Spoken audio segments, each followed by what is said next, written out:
Class 11 unit number 5 medium है English.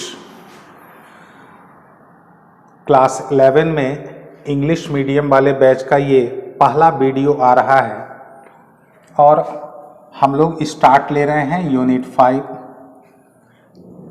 Unit 5 का जो हेडिंग है वो है motion of system of particles and rigid bodies.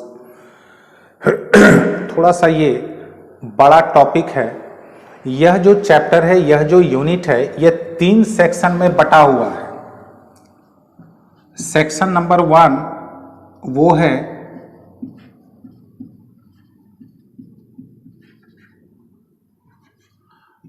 Rotational kinematics. Section number 1 है रोटेशनल काइनेमेटिक्स, ठीक है। सेक्शन नंबर 2 जो है वो है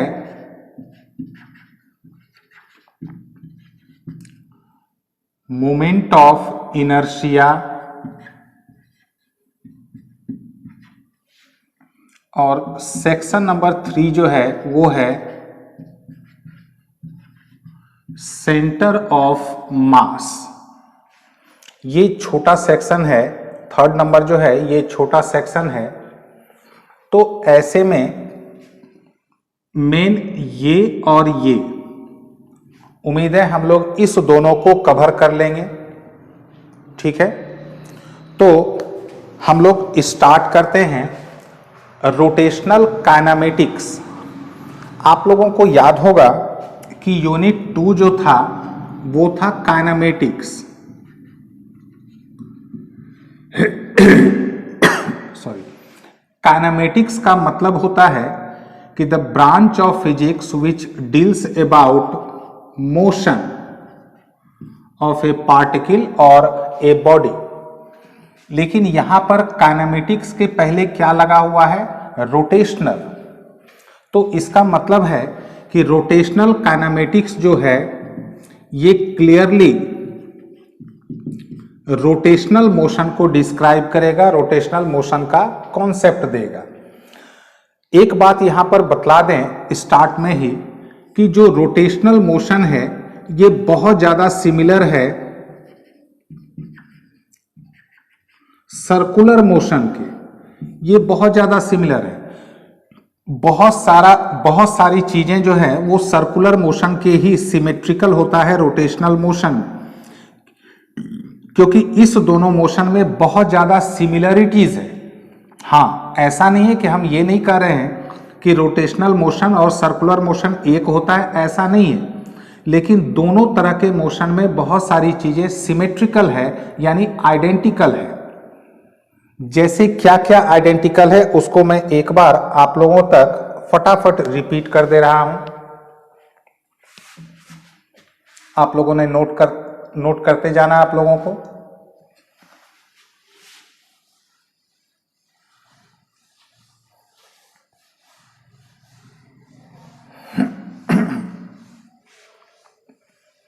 तो रोटेशनल काइनेमेटिक्स आप लोग कॉपी पर हेडिंग डाल लें। Section number 1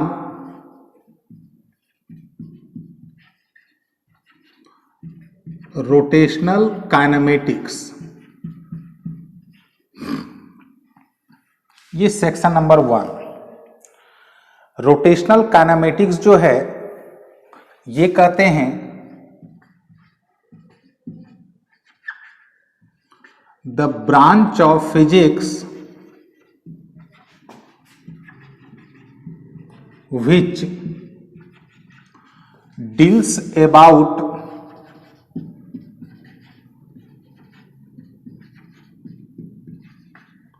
the rotational motion is called rotational kinematics।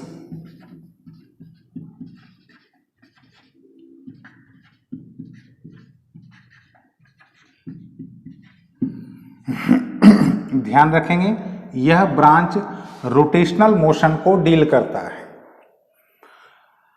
अब जैसा कि बतलाया जा रहा था कि रोटेशनल मोशन में काफी सारी चीजें सर्कुलर मोशन के सिमेट्रिकल है, तो एक बार हम लोग उसको भी रिव्यू ले लेते हैं।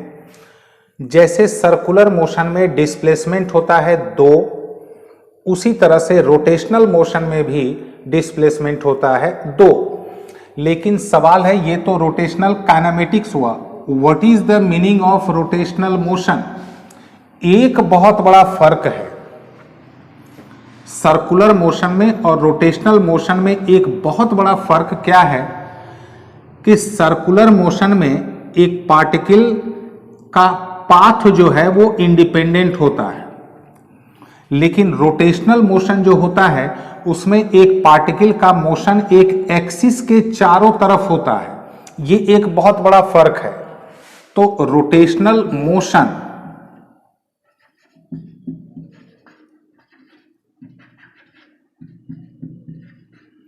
The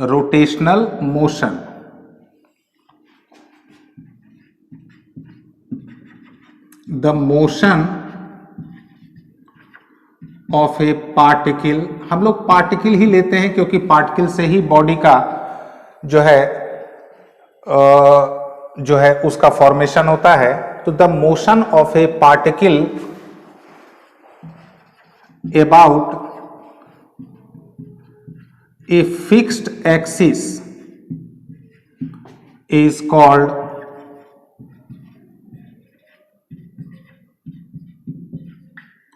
rotational motion. ये एक इसकी सबसे बड़ी खास बात है कि अबाउट ए फिक्स्ड एक्सिस। जैसे यहां पर मैं एक एग्जांपल दे रहा हूं, जैसे साइकिल का पहिया है, ऐसे ये सब स्पोक्स हैं, मेरे ख्याल से स्पोक्स ही कहा जाता है। आप लोग गौर किए होंगे कि बीच में एक ठो रॉड होता है, वो रॉड स्थिर होता है, वो रॉड नहीं घूमता है। उस रॉड के अबाउट ये जो है पूरा पहिया घूमता रहता है। तो वो जो रॉड है उसी को हम लोग कहते हैं एक्सिस। तो वो एक्सिस हमेशा होगा फिक्स्ड, यानी कि स्टेशनरी। ठीक है, तो ये जो फिक्स्ड एक्सिस है इसको हम लोग कहते हैं, फिजिक्स के लैंग्वेज में कहते हैं एक्सिस ऑफ रोटेशन। तो ये जो फिक्स्ड एक्सिस है इसको हम लोग नाम देते हैं एक्सिस ऑफ रोटेशन। और ध्यान रखेंगे ये जो एक्सिस ऑफ रोटेशन होता है ये हमेशा होता है स्टेशनरी, यानी स्थिर, रेस्ट में होता है। एक्सिस जो है फिक्स्ड एक्सिस, नाम ही लगा हुआ है, आप लोग समझ जाएं कि जब एक्सिस में फिक्स्ड नाम लगा हुआ है इसका मतलब this axis must be stationary, means this axis must be in rest. ठीक है, रोटेशनल मोशन का कौन कौन सा पोर्शन सिमेट्रिकल है, आइडेंटिकल है सर्कुलर मोशन के? आइए हम लोग उसको एक बार रिव्यू ले लेते हैं।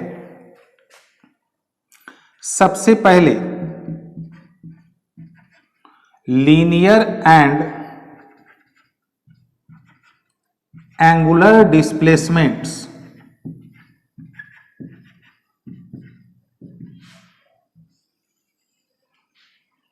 ये तो हम लोगों ने सर्कुलर मोशन में भी पढ़ा है। लीनियर डिस्प्लेसमेंट होता है in terms of distance, but angular displacement is in terms of angle. तो लीनियर डिस्प्लेसमेंट को हम लोग इसमें अगर मान लेते हैं एस से डिनोट किए, सपोज एस से, तो एंगुलर डिस्प्लेसमेंट होता है एंगल के टर्म में, तो उसको थीटा से डिनोट करेंगे। तो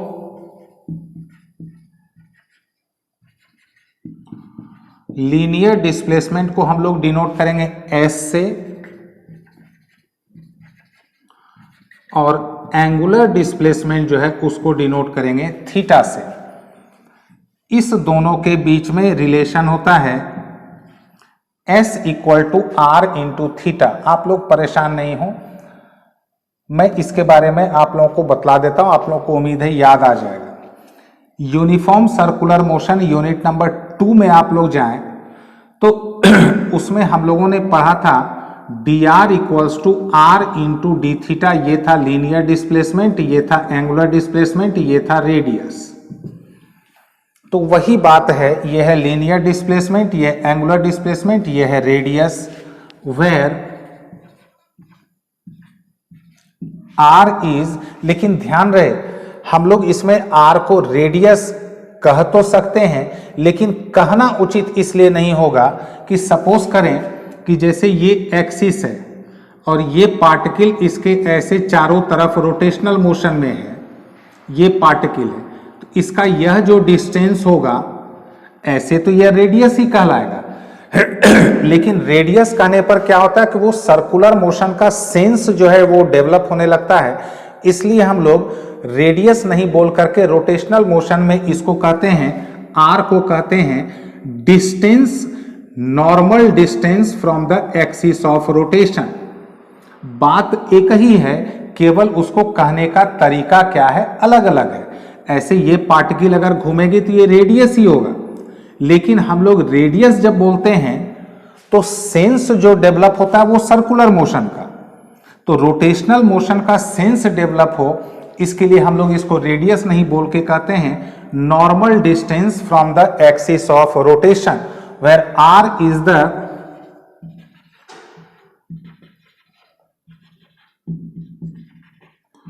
normal distance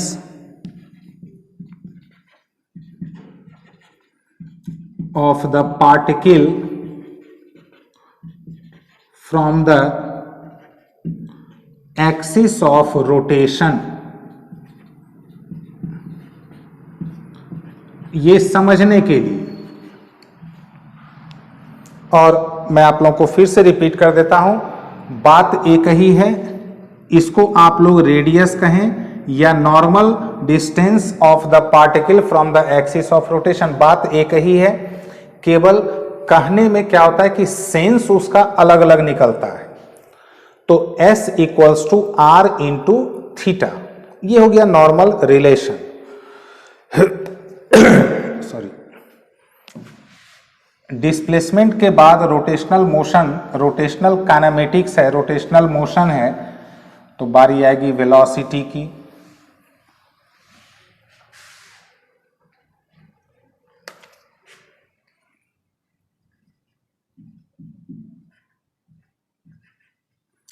लीनियर एंड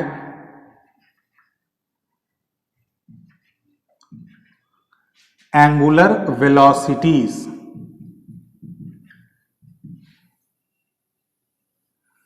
हम लोगों ने इसके बारे में पहले ही पढ़ लिया है।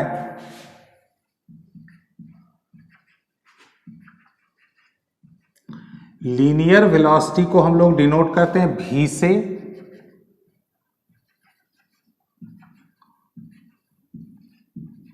और एंगुलर वेलोसिटी को डिनोट करते हैं ओमेगा से। दोनों के बीच में रिलेशन है v equals to r into omega. फिर यहां जो r है इसको हम लोग फिर यही नाम देंगे, r is the normal distance, है तो रेडियस है, लेकिन इसको हम लोग इस टॉपिक के दायरे में कहेंगे where r is the normal distance of the particle from the axis of rotation. इसको हम लोग वेक्टर फॉर्म में लिखते हैं,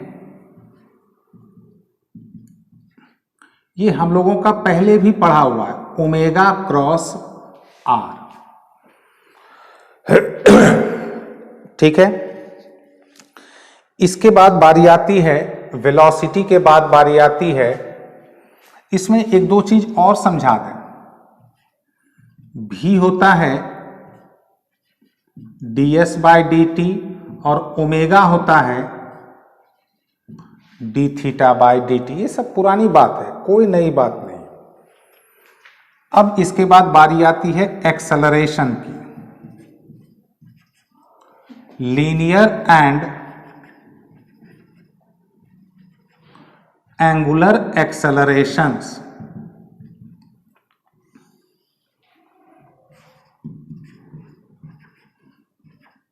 लीनियर एक्सेलरेशन को तो हम लोग डिनोट करते हैं ए से,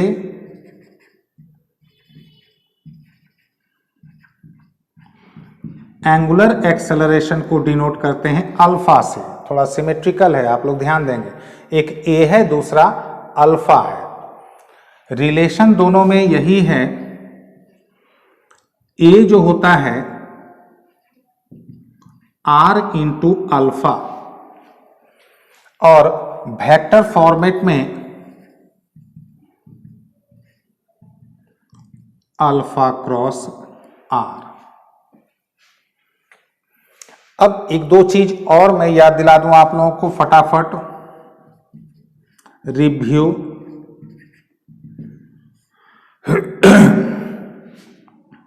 रिव्यू में सबसे पहले SI unit of angular velocity ये होता है radian per second.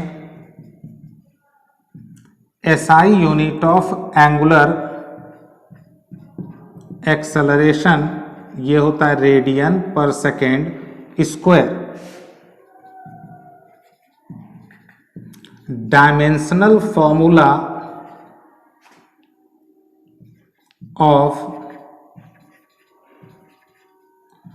Angular velocity ये होता है t to the power -1 and dimensional formula of angular acceleration ये होता है t टू द पावर -2। एक रिव्यू है, ठीक है। तो आप लोगों को जहां कहीं मौका मिले वीडियो को पॉज करके रोक करके आप लोग कॉपी पर नोट करते चले जाएंगे, क्योंकि जब ऑफलाइन क्लासेस स्टार्ट होंगे तो इसको रिपीट नहीं किया जाएगा, जहां तक ऑनलाइन में पढ़ाया जाएगा वीडियो के थ्रू उससे आगे बढ़ाया जाएगा, ठीक है। आइए अब हम लोग आगे बढ़ते हैं।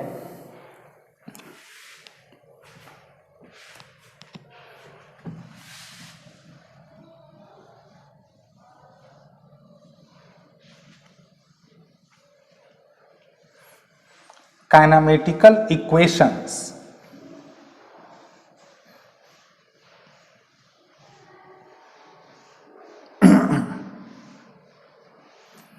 इसके पहले एक कंपैरिजन आप लोगों को बतला दे रहे हैं, वो बहुत आप लोगों के लिए काम देगा और बहुत ही वो यूजफुल है। एक कंपैरिजन, एक अभी कंपैरिजन बताया जा रहा है और एक कंपैरिजन आगे भी बताया जाएगा इसी चैप्टर में। वो दोनों कंपैरिजन आप लोगों के लिए बहुत बहुत ज्यादा यूजफुल होगा।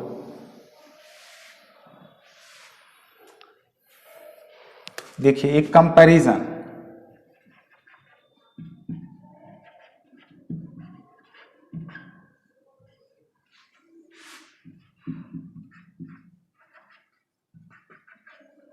लीनियर मोशन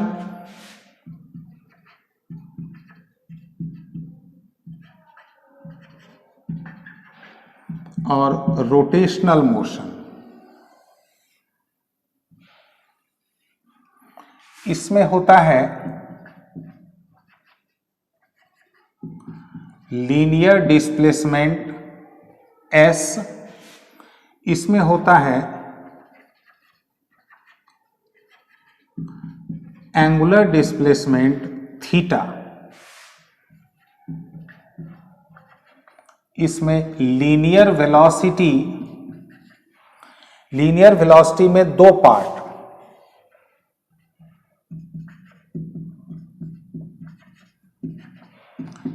इनिशियल वेलोसिटी को हम लोग डिनोट करते हैं U से और फाइनल वेलोसिटी को डिनोट करते हैं V से। इसमें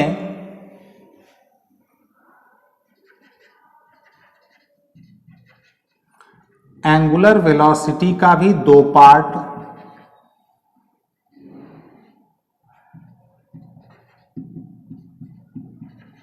इनिशियल को हम लोग डिनोट करते हैं ओमेगा के नीचे एक छोटा सा जीरो डालते हैं। ये उम्मीद है आप लोगों के लिए नया होगा, लेकिन अब इसको आप लोग याद रख लें, इसको मेमोरी में सेट कर लें, क्योंकि फिजिक्स में बहुत बार यूज होगा। इसको नीचे जो जीरो लगाते हैं, छोटा सा जीरो, इसको पढ़ते हैं नॉट, तो ये हो गया ओमेगा नॉट। नॉट ये फिजिक्स में अब से बहुत बार यूज होगा। अभी थोड़ा सा आप लोगों को हो सकता है शुरू में अटपटा लगे, लेकिन आप लोग धीरे धीरे फेमिलियर हो जाएंगे। तो एंगुलर वेलोसिटी अगर इनिशियल हो तो ओमेगा नॉट, और अगर फाइनल हो तो ओमेगा। ये हो गया किसकी बात? वेलोसिटी की बात। इसमें लीनियर एक्सेलरेशन ए, इसमें एंगुलर एक्सेलरेशन अल्फा। ये एक कंपैरिजन ध्यान रखेंगे, ठीक है।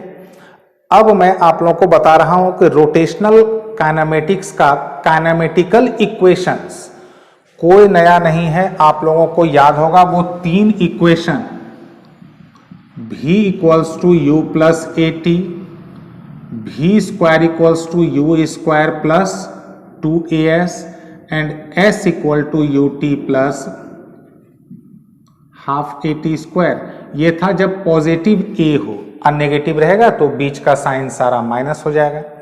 तो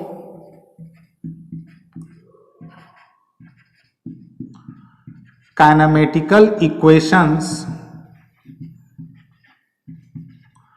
ऑफ रोटेशनल मोशन, बस उसी पर बैठाते चले जाएं। नंबर 1, ये क्या है? Final velocity. तो इधर में आप लोग को ध्यान देना, ये तो पहले से था ही, हम लोग को इधर ध्यान रखना है। तो फाइनल वेलोसिटी क्या है? ओमेगा। उसके बाद क्या है? यू इनिशियल, तो इनिशियल हो गया ओमेगा नॉट प्लस ए, तो ए की जगह क्या लिखेंगे? Alpha into T.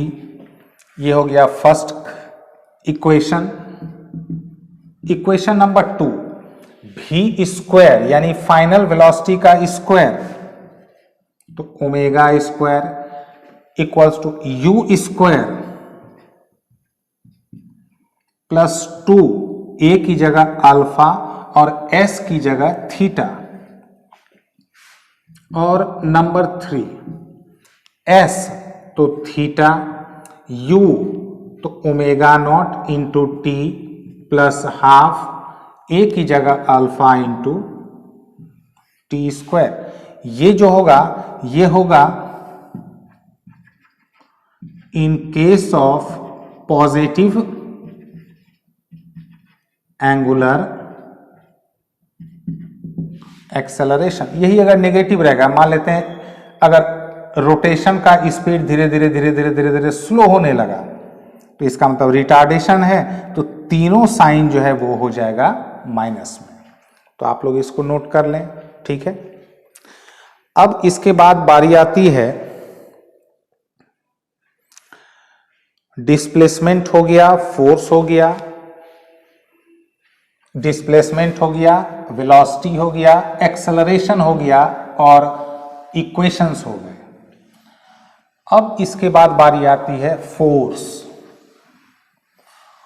Rotational kinematics में यानी रोटेशनल मोशन में जो फोर्स होता है उसका मामला थोड़ा सा अलग है।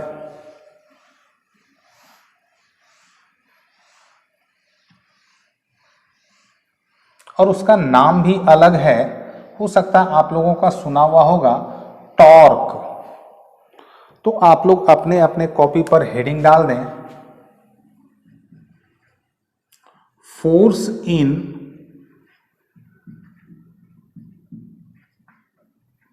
Rotational motion.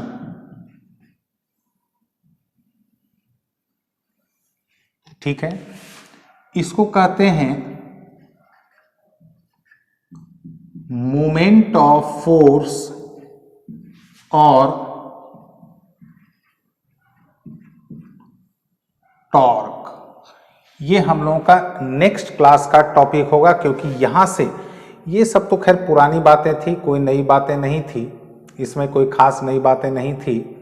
यहाँ से हम लोगों का जो है मेन कंटेंट शुरू होगा। उम्मीद है कल ही ये वीडियो आप लोगों तक पहुँच जाएगा। फोर्स इन रोटेशनल मोशन यानी moment of force means torque. ठीक है, तो थैंक यू वेरी मच।